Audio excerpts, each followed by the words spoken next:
ఏపీలో ఎన్నికలు ముగించుకుని సీఎం వైఎస్ జగన్ నిన్న విజయవాడ ఎయిర్పోర్టు నుంచి లండన్ కు బయలుదేరుతున్న సమయంలో ఒక్కసారిగా కలకలం రేగింది.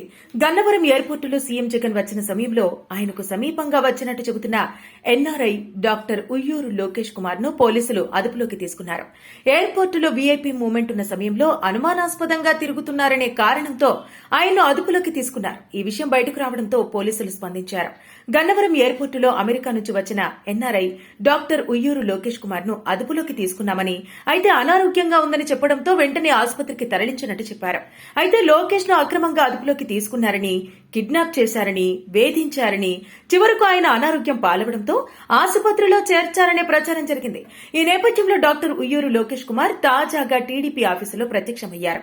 ఆ సమయంలో ఆయనతో పాటు టీడీపీ నేత దేవినేని ఉమామహేశ్వరరావు మరికొందరు ఉన్నారు. ప్రవాసాంధ్రుడు డాక్టర్ ఉయ్యూరు లోకేష్ ను జగన్ సర్కారు పోలీసుల సాయంతో కిడ్నాప్ చేయించి ఆ తర్వాత విడుదల చేసిందని వారు విమర్శించారు.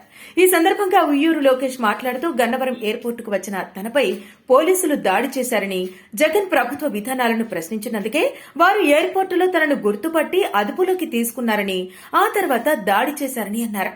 ఛాతి నొప్పి వస్తుందని చెప్పినా వినకుండా వేధించారన్నారు. అమెరికన్ పౌరుడైన తనపై పోలీసులు, అధికారులు దౌర్జన్యంగా వ్యవహరించారన్నారు.